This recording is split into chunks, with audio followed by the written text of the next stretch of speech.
इसी बात से ज़ेलेंस्की इस वक्त बहुत ज्यादा बेचैन है। क्या है ज़ेलेंस्की का नया फ्रंट, आज हम आपको इस रिपोर्ट के जरिए दिखाते हैं।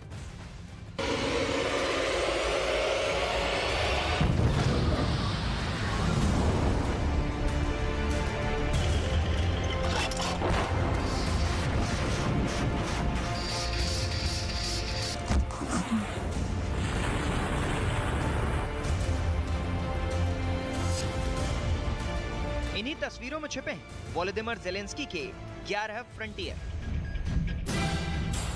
पहला फ्रंट रूस की सेना का चौतरफा अटैक। दूसरा फ्रंट कीव, खार्किव और मारियुपोल जैसे बड़े शहरों को बचाने की चुनौती। तीसरा फ्रंट रशियन एयरफोर्स को रोकना। ज़ेलेंस्की का चौथा फ्रंट रूसी फौज की सप्लाई चेन। पांचवा फ्रंट यूक्रेन को बांटने वाली नदी नाइपर नदी से रूस को दूर रखना। छठा फ्रंट यूक्रेन की फौज को नए हथियारों की सप्लाई। ज़ेलेंस्की का सातवां फ्रंट है अमेरिका और नेटो से लगातार मदद। तो वहीं आठवां फ्रंट यूक्रेन की फौज का हौसला कायम रखना। नौवां फ्रंट अपनी हुकूमत बचाना और तख्ता पलट से बचना। 10वां फ्रंट केमिकल और रासायनिक हमले। और सबसे खतरनाक है 11वां फ्रंट, युद्ध में परमाणु हमले से बचना। Мы не обсуждаем вообще. Они задали, российская сторона, в первой там встрече в Беларуси, на которую я согласился, чтобы наша группа поехали, потому что я давно говорил, что нужно говорить еще до войны, да. И вот я не против этих разговоров, лишь бы был результат.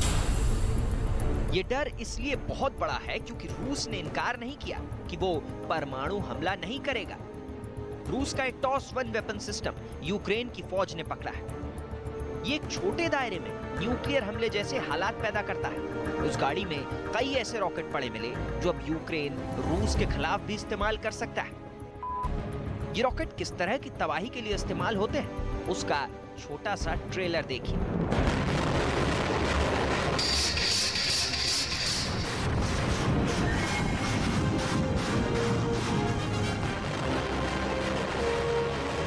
TOS-1 से दागा जाने वाला रॉकेट जब फटता है तो आसपास ऑक्सीजन को खत्म कर देता है।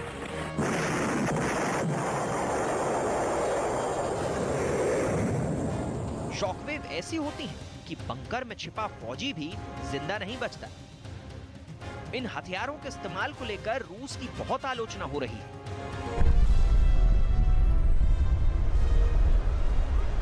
लेकिन अब ऐसे ही रॉकेट यूक्रेन के हाथ लग चुके हैं।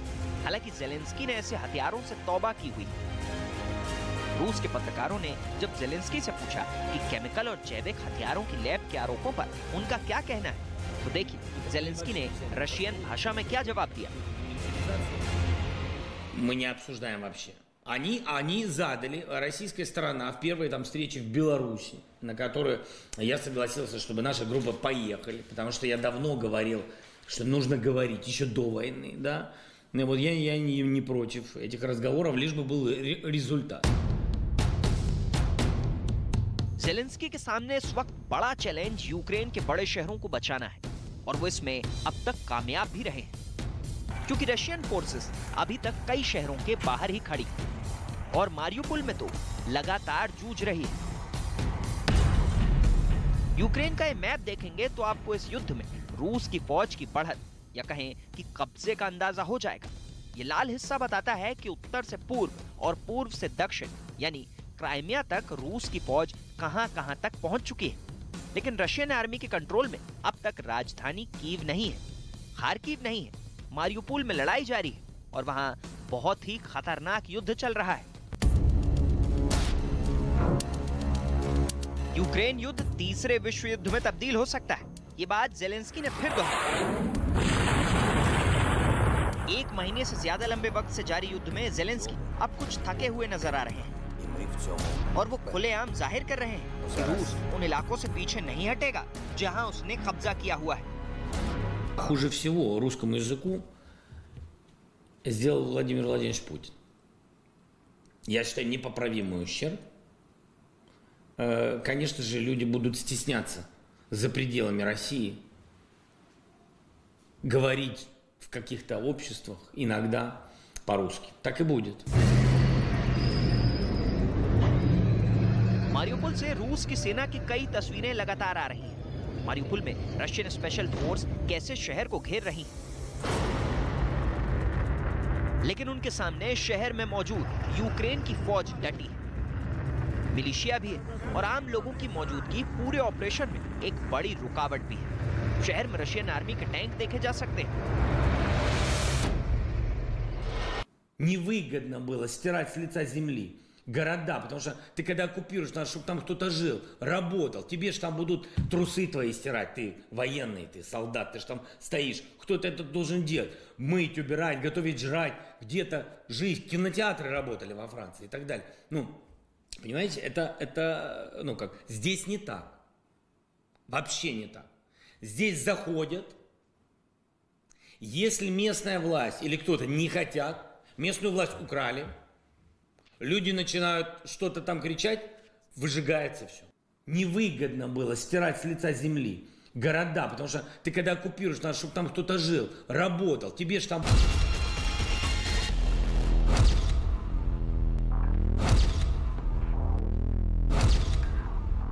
मारियुपोल इस वक्त 80% तबाह हो चुका है।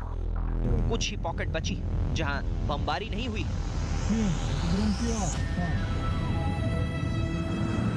ये कीव के पास होस्टोमेल एयरपोर्ट का वीडियो है जो रूस की फौज ने ही बनाया है।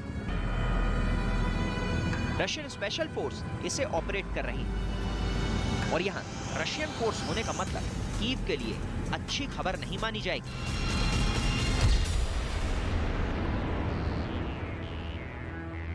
अब कीव में 500 किलोमीटर दूर पश्चिम में पोलैंड बॉर्डर के पास लवीव में रूस की बॉम्बिंग भी तेज हो गई। रूसी फाइटर जेट लवीव को बराबर निशाना बना रहे हैं, यानी यूक्रेन का एयर डिफेंस अब पूरी तरह फेल हो चुका है। रूस की आर्टिलरी अटैक का शिकार लवीव की ऑयल टैंक बने। इन टैंकर से रूस के 3 रॉकेट टकराए और फिर सब धू धू कर जलने लगा। रूस के इस खतरे को देखते हुए शहर के 2 लाख लोग पोलैंड में जाकर पनाह लेने पर मजबूर हो गए। लवीव पश्चिमी यूक्रेन का बड़ा शहर है। पोलैंड में जब से अमेरिका के राष्ट्रपति का दौरा हुआ है, रूस ने लवीव पर अपने हमले बढ़ा दिए हैं। इस वक्त यूक्रेन की सेना पर कैसे पिन पॉइंट हमले हो रहे हैं, उनके वीडियो अब गौर से देखिए।